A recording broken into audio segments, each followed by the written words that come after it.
What's up, the squad? Back with another video. I'm Reckless, you feel me? Got Elon Musk just preventing all-out nuclear war. Make sure y'all hit that like button, hit that subscribe button. Definitely had to, react to this one. Definitely. Make sure y'all hit that like button, though. Hit that subscribe button. Other videos you're going to be check out, make sure y'all DM my Instagram, LifeWithRecklezz, or email me, LifeWithRecklezz@yahoo.com. Let's get in the video.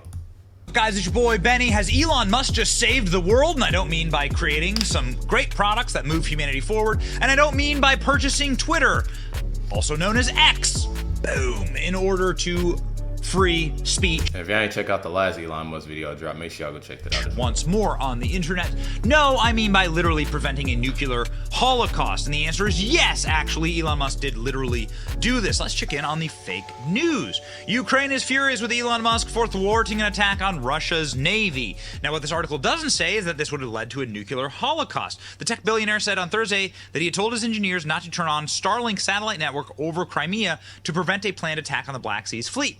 So if you're going to do a attack in an area, the area is known as Sevastopol. This is the largest city in Crimea and a major port in the Black Sea, where the Russian Navy is at anchor. You're going to need satellites in order to get your drones in the right spot and in order to attack the Russian Navy. Elon Musk has confirmed that he simply did not activate the satellites in that region, so Ukraine couldn't carry on that attack. Elon Musk, let's take the man at his word here. On X, Elon Musk prevents nuclear war. Musk covertly instructed his engineers to deactivate Starlink. Musk says this is false. There's a community note added here. Musk says Starlink region in question were not activated. SpaceX did not deactivate anything. So there's a difference between deactivate and activate. So that was Elon saying there was an emergency request from a government authorities to activate Starlink all the way to Sevastopol, the obvious intent being to sink most of the Russian fleet at anchor. If I had agreed to this request, the SpaceX would have explicitly been complicit in a major act of war and conflict escalation. So this is obviously a very good thing and a very just thing for Elon Musk to do, because we don't want nuclear war. But of course, we might be the only ones out there.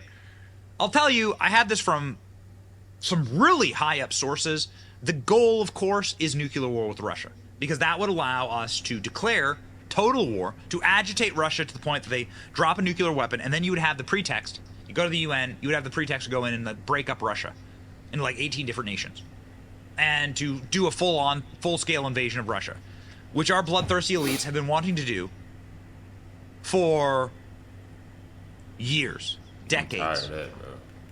They've always wanted to break up Russia. They've always wanted to do a full-scale invasion of Russia. These people are utterly evil. Let's try this then. The will of the people who live in Donbass and Crimea should decide whether they're part of Russia or Ukraine. Right? Yes. Like, are we for democracy? Well, how about that? Elon Musk tweeting that. Elon Musk saying Ukraine has achieved many brilliant tactical victories, but should be wary of overconfidence leading to strategic defeat.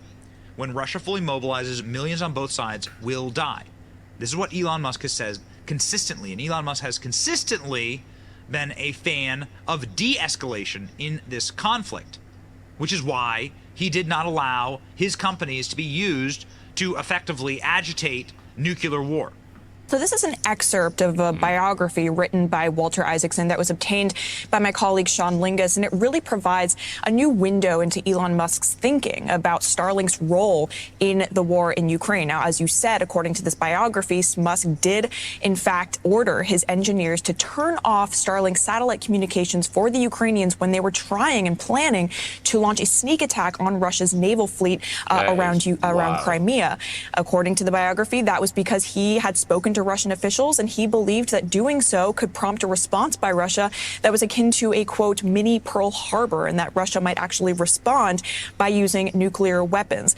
And it also kind of delves into his ambivalence about using Starlink in a war setting writ large. He said, quote, "How am I in this war? Starlink was not meant to be involved in wars. It was so people can watch Netflix and chill and get online for school and do good, peaceful things, not drone strikes." What is wrong with that line? And this really does show the migration of the left into the warmongering party. The right was beginning to become anti-war, and so they needed to move that cancer into a new visage, and so they moved on over to the anti-war. You gotta actually respect the hubris of these people. What is wrong with this quote? There's literally nothing wrong with this quote. And there's also nothing wrong with this other quote that was said on CNN airwaves by President Donald Trump, speaking for what is the vast preponderance of Americans, saying that this war is stupid and we want it to end. What do you... But my thing is, follow up on that? the fact that, and I definitely have to say this, I'm glad, you feel me, he's showing this clip. Because my thing is that all of this stuff is going on. I always see all of this stuff going on.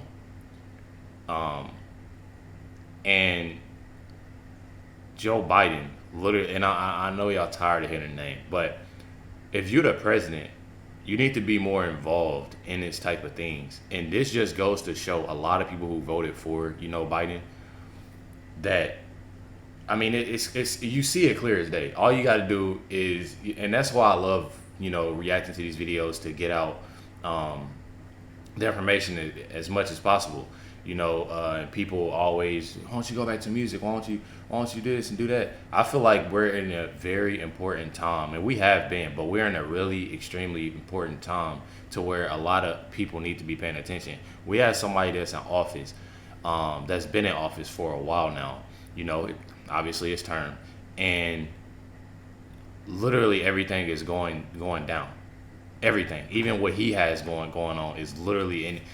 With his son, with him, himself, and the fact that we have somebody that, I can't even say somebody, because obviously we have President Donald Trump, and yeah, I still say that because I know he's gonna win the election.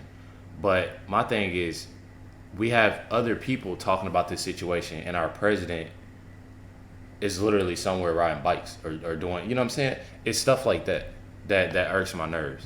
You said you don't think in terms of winning you have to get losing? Mr. President, Europe. can I just follow up on that, because that's a really important Excuse me, let me statement just that you follow made up. there. Can you say if you want Ukraine or Russia to win this war? I want everybody to stop dying. They're dying. Russians and Ukrainians. I want them to stop dying. See, and I wonder if Joe Biden can answer that question. And I'll have that done. I'll have that done in 24 hours. I'll have it done. You need the power of the presidency to do it. But you won't say that you want Ukraine to win. You know what I'll say? I'll say this. I want Europe to put up more money, because they're in for 20 billion. We're in for 170, and they should be. And they should equalize. They have plenty of money. They should equalize. I got with NATO. But when I sat down, I got them to put up hundreds of billions of dollars that they weren't paying under Obama and Bush and all of these other presidents. That's why they're able to help them fight the war, because of the money I got. But I want Europe. What's happening in Ukraine, Mr. I want Europe to put up more money, because they're laughing at us. They think we're a bunch of jerks. We're spending $170 billion for faraway land, and they're right next door to that land, and they're in for 20. I don't think so. When it comes to what... Man, what a absolute repulsive. The fact that he said, I want everybody to stop dying. Russians and Ukraine. Like, that just goes to show you of the type of person that actually wants things to be right, instead of, like, I don't get it. Like, it's up to us. And although we're in things that they messing with the votes, and they trying to tear President Trump down as much as possible, but we have to actually, and it's a lot of people that's actually listening, but it's important for others that's not focused in it to look at these things, because it's definitely important. People just go with the flow and just vote. Oh, okay, well, we'll vote for Biden. Y'all not even seeing what's going on. I feel like that's that's important. I definitely feel like that's important. Terminal narcissistic harpy there, Caitlin Collins is, oh my gosh, it is just so hard to listen to her. So grating. Oh, she is just absolute. She just wants to interrupt. You'd be happier as a boy? Can't even get the question out. Insufferable. Her I mean, interruptions, her like constant interruptions. What the hell ever happened to just letting people speak? Facts. You know, it's President Trump, right? Like, you can just let him talk, right? You can answer the question. Amazing. I should pull an interview with Joe Biden and an interview with Trump and like put them together and just see. Does the CNN anchor treat them the same way? Ladies and gentlemen, Elon Musk liked that clip from our great executive producer, ALX. You should follow ALX on x.com. Donald Trump asked about if he wants Ukraine or Russia to win the war. I want everyone to stop dying, Russians and Ukrainians. Yes, that is actually the pro-life take on this.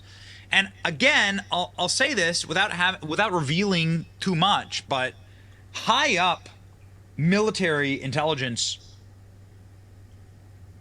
contacts of mine have said that the end net result goal that would be seen as a success is to agitate Russia into the use of a nuclear weapon and to have the pretext then to fully invade Russia. They are agitating for that. They wish for that to happen. They want for that to happen. Russia has rolled Ukraine in this conflict, and so they are going to then agitate in that arena enough to get Russia's nuclear response, and then, of course, you can declare a full-scale war. You can say that this is, of course, your newest global war on terror, right? And deploy American troops, and then you can start that war with China. You can start a war with China over the same thing, and destroy the American empire entirely, right? Because that's precisely what would happen.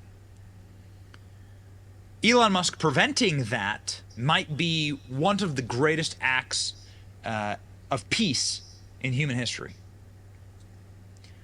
So thank you, Elon Musk. Definitely.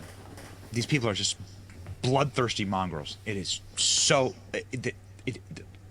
words and morality escapes when you talk about these people. I cannot understand what drives a neocon. I cannot understand it. It is beyond my comprehension. These people want war. They demand war. They demand death. They demand blood sacrifice. And I don't get it. Truly. Me either. I really don't either. Definitely make sure y'all hit that like button, that subscribe. Make sure y'all go check out the Benny Show. Definitely big shout outs to Benny. Definitely an amazing video. Make sure y'all hit the like button, that subscribe button. Definitely appreciate y'all. Make sure y'all comment down y'all thoughts. And make sure y'all email, DM other videos y'all want me to check out. Catch y'all next one.